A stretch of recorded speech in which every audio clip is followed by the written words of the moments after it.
നിലമ്പൂർ തെരഞ്ഞെടുപ്പിന് ശേഷം ഈ കോൺഗ്രസിൽ ഇപ്പോൾ ഭയങ്കര ക്രെഡിറ്റ് അടിച്ചെടുക്കാനുള്ള നേതാക്കന്മാരുടെ ഓട്ടമാണ്. സതീശനാണ് ചെയ്തത്, വിജയിപ്പിച്ചത്, അല്ലെങ്കിൽ ഇത് ചാണ്ടിയുമ്മനാണ്, അങ്ങനെ ഓരോരുത്തരുടെ പേര് വരുന്നുണ്ട്.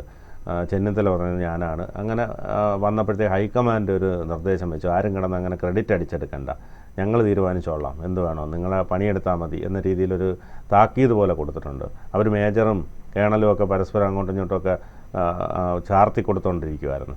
അപ്പോൾ ഹൈക്കമാൻഡ് ഒന്ന് വടിയെടുത്തിട്ടുണ്ട്. എങ്ങനെ കാണാം? കോൺഗ്രസിൻ്റെ എല്ലാ കാലത്തെയും ഒരു വലിയ പ്രതിസന്ധിയാണ് ഈ അധികാരം പങ്കുവെക്കുന്നതിനെ സംബന്ധിച്ചിടത്തോളം തർക്കം. അത് അകത്തളങ്ങളിൽ മാത്രമല്ല, പുറത്തേക്ക് എപ്പോഴും വ്യാപരിക്കും എന്നുള്ളതാണ്. അങ്ങനെ വ്യാപനം സംഭവിക്കുമ്പോഴാണ് പലപ്പോഴും അവർക്ക് അവരുടെ സാധ്യതകൾ നഷ്ടപ്പെട്ടു പോകും. ഇത് വളരെ ഗൗരവമായി കണക്കാക്കേണ്ട ഒരു കാര്യമാണ് എന്നാണ് എനിക്ക് തോന്നുന്നത്. കാരണം ജയിക്കാൻ ഒരു വലിയ സാധ്യത വരുമ്പോൾ എല്ലാവരും എങ്ങനെയെങ്കിലും അധികാരത്തിലെത്തണം എന്ന നിലയ്ക്ക് അതിൻ്റെ ചുറ്റും വട്ടം കറങ്ങുന്ന കാഴ്ചയാണ്. ഇപ്പം നമ്മൾ കേട്ടുകൊണ്ടിരിക്കുന്നൊരു വാർത്ത എന്താണ്?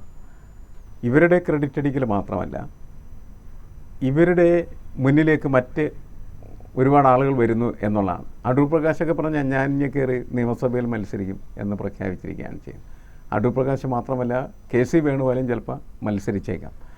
ഇങ്ങനെ വരുന്ന സമയത്ത് ഈ മുഖ്യമന്ത്രി ആകുക അല്ലെങ്കിൽ മന്ത്രിയാവുക എന്ന് പറയുന്ന ഒറ്റ ലക്ഷ്യം മാത്രം വെച്ചുകൊണ്ട് നേതാക്കന്മാർ പ്രവർത്തിക്കുന്ന ഒരു കാഴ്ച നമുക്ക് കാണേണ്ടി വരും.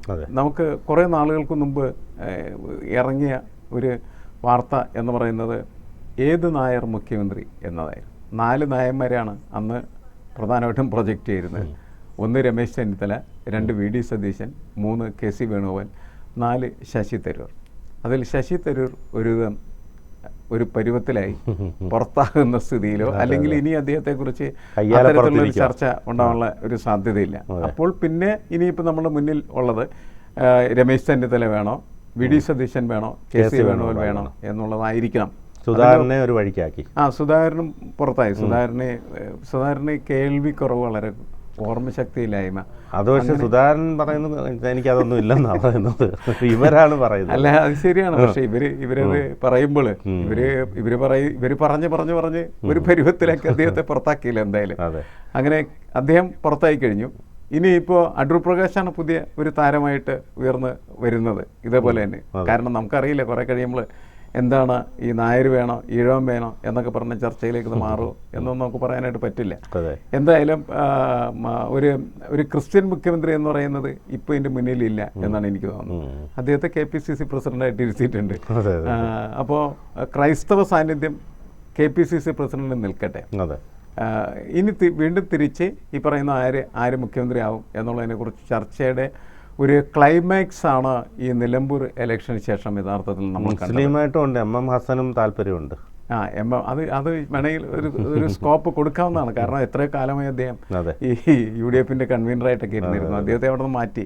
അങ്ങനെ മാറ്റിയ ഒരാളെ എവിടെയെങ്കിലും ഒക്കെ ചെയ്യണ്ടേ? വെറുതെ മാറ്റി. ഇപ്പോൾ സുധാകരൻ്റെയും പ്രശ്നം അത് തന്നെയാണ്. സുധാകരനെ മാറ്റി സുധാകരനെ എവിടെയെങ്കിലും സ്ഥാപിക്കേണ്ടി വരും. ഇതുപോലെ തന്നെയാണ് ഹസൻ്റെ സ്ഥിതി. ഹസനെ മാറ്റി എങ്ങും സ്ഥാപിച്ചിട്ടില്ല. അപ്പോൾ അതുകൊണ്ട് ഹസനെയും ഈ ഓട്ടത്തിൽ അല്ലെങ്കിൽ റേസിൽ ഒന്ന് പങ്കാളിയായിക്കൊള്ളാം എന്നുണ്ട്. ഇത് ആണ് കോൺഗ്രസിനെ യഥാർത്ഥത്തിൽ അധികാരത്തിൽ നിന്ന് പിന്നോട്ടടിക്കുന്ന ഒരു വളരെ ഗൗരവമുള്ള ഒരു വിഷയമായിട്ട് എനിക്ക് തോന്നുന്നത്. അതവർ തിരുത്തില്ല എങ്കിൽ നമ്മൾ ഈ രാവിലെ വൈകുന്നേരം വരെ വെള്ളം കോരി അവസാനം കുടം ഉടക്കുന്ന ഒരു സ്ഥിതിയിലേക്ക് വേണമെങ്കിൽ ഈ കാര്യങ്ങൾ. ഇപ്പോൾ ഈ ശരിക്കും പറഞ്ഞ നായർ മുഖ്യമന്ത്രി എന്ന് പറഞ്ഞപ്പോൾ 4 പേര്, ശശി തരൂർ, KC വേണുഗോപാൽ, VD സതീശൻ, ചെന്നിത്തല. അതുപോലെ മുസ്ലിം മുഖ്യമന്ത്രി എന്ന് പറയുന്നത് MM ഹസൻ. ക്രിസ്ത്യാനിയായിട്ട് ഇപ്പോൾ സണ്ണി ജോസഫിനെ ഓൾറെഡി ആക്കി.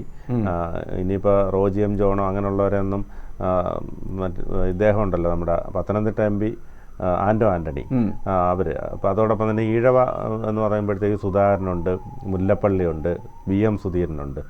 അപ്പോൾ അങ്ങനെ എല്ലാവരെയും ജാതിയുടെ പേരിൽ തരംതിരിച്ച് അങ്ങനെയൊക്കെ ആക്കിക്കൊണ്ടിരിക്കുക കോൺഗ്രസ് അല്ലേ?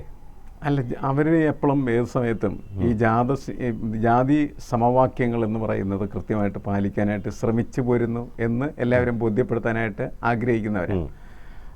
പക്ഷേ നമുക്കറിയാം അതങ്ങനെ നടക്കില്ല. കാരണം എന്ന് വെച്ചാൽ ആരെങ്കിലും മുഖ്യമന്ത്രി ആകപ്പെടുന്ന സമയത്ത് അല്ലെങ്കിൽ അധികാരത്തിൻ്റെ ഉന്നത ശ്രേണിയിൽ ഇരിക്കപ്പെടുന്ന സമയത്ത് അയാളൊരു പ്രത്യേക മതവിഭാഗത്തിൻ്റെ പ്രതിനിധിയാണെങ്കിൽ അത് ആ രീതിയിൽ വ്യാഖ്യാനിക്കപ്പെട്ടു പോയാൽ അതിനെതിരെ സംസാരിക്കാൻ പറ്റാത്ത തരത്തിലേക്കാണ് കോൺഗ്രസിൻ്റെ എല്ലാവിധമായിട്ടുള്ള പങ്കുവെക്കലുകളും നടക്കുന്നത്. അതാണ് പ്രശ്നം. ഇപ്പോൾ രമേശ് ചെന്നിത്തല പോലും അദ്ദേഹത്തെ ഒരു പ്രത്യേക ഘട്ടത്തിൽ നായർ പ്രതിനിധി എന്ന നിലക്ക് കണക്കാക്കി. സുകുമാരൻ നായരുടെ ആൾ അദ്ദേഹം പറഞ്ഞത്, സുകുമാരൻ നായർ പറഞ്ഞതെന്നാണ്, താക്കോല സ്ഥാനത്ത് നായർ വേണം എന്ന് പറഞ്ഞു. അപ്പോൾ അത് കോൺഗ്രസിന് കേൾക്കേണ്ടതായിട്ട് വന്നു എന്നുള്ളതായിരുന്നു അന്നത്തെ വാർത്ത. എന്നും എക്കാലത്തും ഇങ്ങനത്തെ ഒരു സ്ഥിതി കോൺഗ്രസിനെ സംബന്ധിച്ചിടത്തോളം ഉണ്ട്. അപ്പോൾ അവർ ഗൗരവമായിട്ട് ഇത്തരം കാര്യങ്ങൾ പരിശോധനയ്ക്ക് വിധേയമാക്കിയില്ലെങ്കിൽ അത് അവരുടെ ഭാവിയെ ബാധിക്കും എന്നുള്ളതാണ്. യഥാർത്ഥത്തിൽ ഭരണവിരുദ്ധ വികാരം ശക്തമായി വരികയും ആ ഭരണവിരുദ്ധ വികാരത്തിൻ്റെ പുറത്ത് ഇവർക്ക് അധികാരം കിട്ടാനായിട്ടുള്ള സാധ്യതയുണ്ട് എന്ന് കരുതപ്പെടുകയും ചെയ്യുമ്പോൾ അത് ശരിയായ രീതിയിൽ യൂട്ടിലൈസ് ചെയ്യുകയും അങ്ങനെ വിജയിക്കുകയും ചെയ്യാം. വിജയിച്ചതിന് ശേഷം പിന്നെ തല്ലുപിടിച്ചാൽ കുഴപ്പമൊന്നുമില്ല. പക്ഷേ വിജയിക്കുന്നതിന് മുമ്പ് തല്ലുപിടിച്ച് വിജയം തല്ലിക്കൊളിക്കുന്നത് ഒരിക്കലും നല്ലതല്ല എന്നാണ് സാധാരണ കോൺഗ്രസ് പ്രവർത്തകരെല്ലാം ആഗ്രഹിച്ചുകൊണ്ടിരിക്കുന്നത്. അത് കോൺഗ്രസ് പ്രവർത്തകരുടെ ഒരു ഉത്കണ്ഠയാണ്. എല്ലാ സ്ഥലത്തും നമ്മൾ ഇവർക്കെതിരെ സംസാരിക്കുന്നത് നമ്മൾ കേൾക്കാറുള്ളതാണ്. എന്തിനാണ് ചെയ്യുന്നത് അറിയില്ല. കോൺഗ്രസ് പ്രവർത്തകരെ സംബന്ധിച്ചിടത്തോളം അവർ അങ്ങനെ ഒരു വിശ്വാസത്തിൻ്റെ പുറത്ത് കോൺഗ്രസ് പാർട്ടിക്ക് വോട്ട് ചെയ്യുകയും അതിനൊപ്പം നിൽക്കുകയും ചെയ്യുന്നതാണ്. അവരെ കൂടുതൽ ശക്തിപ്പെടുത്തുന്ന എപ്പോഴും എന്തായിരിക്കാം, ഈ CPM നേതൃത്വത്തിലുള്ള സർക്കാർ എടുക്കുന്നതായ നിലപാടുകൾ അത് ജനവിരുദ്ധമാണ് എന്ന് തോന്നിക്കഴിഞ്ഞാൽ സ്വാഭാവികമായിട്ടും ഈ ആളുകളെ സംബന്ധിച്ചിടത്തോളം എന്തും ചെയ്ത് CPM അധികാരത്തിന് മാറ്റുക എന്ന് പറയുന്ന ചിന്തയുണ്ടാകും. പക്ഷെ അവരുടെ ആ ഊർജ്ജത്തിനനുസരിച്ച് അല്ലെങ്കിൽ അവരുടെ ഒരു വെലോസിറ്റി ഉണ്ട് ഇതില്ലേ, അതിനൊപ്പം പോകാനായിട്ട് പലപ്പോഴും നേതാക്കൾക്ക് കഴിയാറില്ല എന്നാണ് നമ്മൾ കാണുന്നത്. അതുകൊണ്ടാണ് ഈ അടിപിടി ബഹളങ്ങളൊക്കെ ഉണ്ടാകുന്നത്. ഇത് കണ്ട് സഹികെട്ടിട്ടാണ് ഇപ്പോൾ ഹൈക്കമാൻഡ് വടിയെടുത്തിരിക്കുന്നത്. വേണ്ട, ഇത് നിർത്തൂ, ഇവിടെ ആര് മുഖ്യമന്ത്രിയാണ് എന്നുള്ള കാര്യം ഹൈക്കമാൻഡ് തീരുമാനിക്കും. സാധാരണ അങ്ങനെ തന്നെയാണ് സംഭവിക്കുന്നത്. ഇപ്പോൾ ഹൈക്കമാൻഡ് തന്നെയാണ് ഇത് നിശ്ചയിക്കുന്നത്. കഴിഞ്ഞ തവണ പ്രതിപക്ഷ നേതാവായിരുന്ന രമേശ് ചെന്നിത്തല അദ്ദേഹത്തെ അവിടെ നിന്ന് മാറ്റുന്നത് ഹൈക്കമാൻഡ് ഇടപെടലിലൂടെയാണ്. സതീശൻ വളരെ വ്യക്തമായിട്ട് കരുനീക്കങ്ങളൊക്കെ നടത്തി. ആ കരുനീക്കങ്ങളുടെ ഒരു വിജയമായിരുന്നു രമേശ് ചെന്നിത്തലയെ അടിച്ച് താഴെയിട്ട് ഹൈക്കമാൻഡ് ഡിസിഷനാണ്. ഈ അടുത്ത നിയമസഭാ തെരഞ്ഞെടുപ്പ് കഴിഞ്ഞാൽ കോൺഗ്രസിൻ്റെ നേതാവ് ആരാണെന്ന് തീരുമാനിക്കുന്ന ഹൈക്കമാൻഡ് തന്നെയായിരിക്കും. ഹൈക്കമാൻഡിൽ പലതരത്തിലുള്ള സ്വാധീനങ്ങൾ വരികയും പല ഇടപെടലുകൾ ഉണ്ടാവുകയൊക്കെ ചെയ്യുന്നതിൻ്റെ അടിസ്ഥാനത്തിലാണ് തീരുമാനം വരുന്നത് എന്ന് മാത്രമേ ഉള്ളൂ. ഇപ്പം എന്തായാലും കോൺഗ്രസിനകത്ത് രണ്ടായി പ്രവർത്തിക്കുന്ന കാഴ്ചയാണ് ഇപ്പോൾ നമ്മൾ കാണുന്നത് അല്ലേ. ന്യൂ ജനറേഷൻ എന്ന് പറയുന്നത് സതീശൻ്റെ നേതൃത്വത്തിൽ ഒരു ടീമായിട്ട് നീങ്ങുന്നു.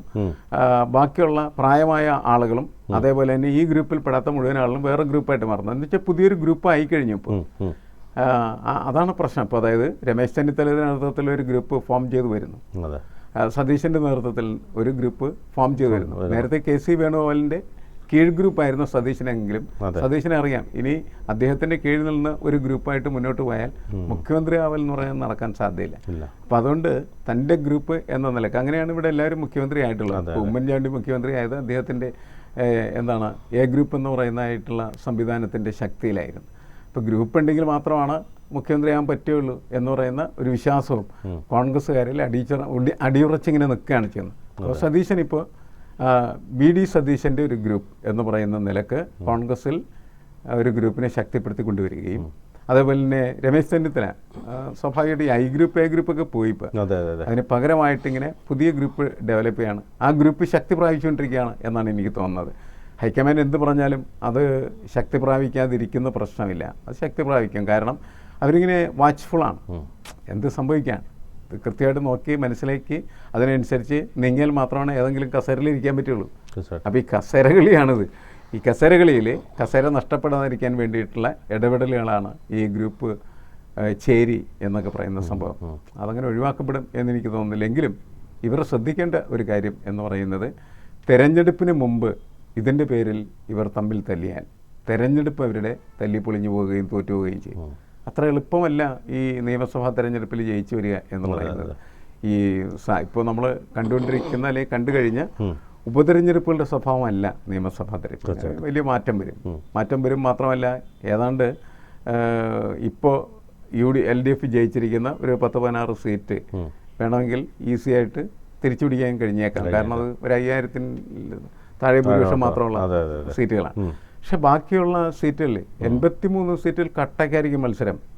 അപ്പോൾ ആര് ജയിക്കുമെന്നും പ്രവചിക്കാനൊന്നും പറ്റില്ല. മാധ്യമങ്ങളുടെ പ്രവചനങ്ങൾക്കൊന്നും ഒരു പ്രസക്തി ആ സമയത്ത് ഉണ്ടാവില്ല എന്നാണ് എനിക്ക് തോന്നുന്നത്. അതായത് UDF വരുമോ LDF വരുമോ എന്ന് നമുക്ക് പറയാൻ പറ്റാത്ത തരത്തിലുള്ള കട്ടക്ക് മത്സരം വരാനുള്ള സാധ്യതയാണ് നിലവിൽ ഉള്ളത്. കാരണം ഇങ്ങനെ താഴേക്ക് പോവില്ല എന്ന് നമ്മൾ നിലമ്പൂരിൽ നിന്ന് പഠിച്ച കാര്യമാണ്. LDF അങ്ങനെ വൻപിച്ച തോതിൽ താഴേക്ക് പോകില്ല. അപ്പോൾ മത്സരം കട്ടക്ക് മത്സരമായിട്ട് വരും. പിന്നെ ജയിക്കണമെങ്കിൽ വേറെ പണിയും കൂടി എടുക്കേണ്ടി വരും. അതിനിടയ്ക്ക് ഇവർ അടിയുണ്ടാക്കാൻ പോയി കഴിഞ്ഞാൽ ഇവർക്ക് വലിയ പണി കിട്ടും എന്നുള്ള കാര്യത്തിൽ തർക്കമില്ല. കൂടുതൽ വാർത്തകളും വിശേഷങ്ങളും നിങ്ങളിലേക്ക് എത്താൻ ABC മലയാളം സബ്സ്ക്രൈബ് ചെയ്യുക, ബെൽ ബട്ടണും അമർത്തുക.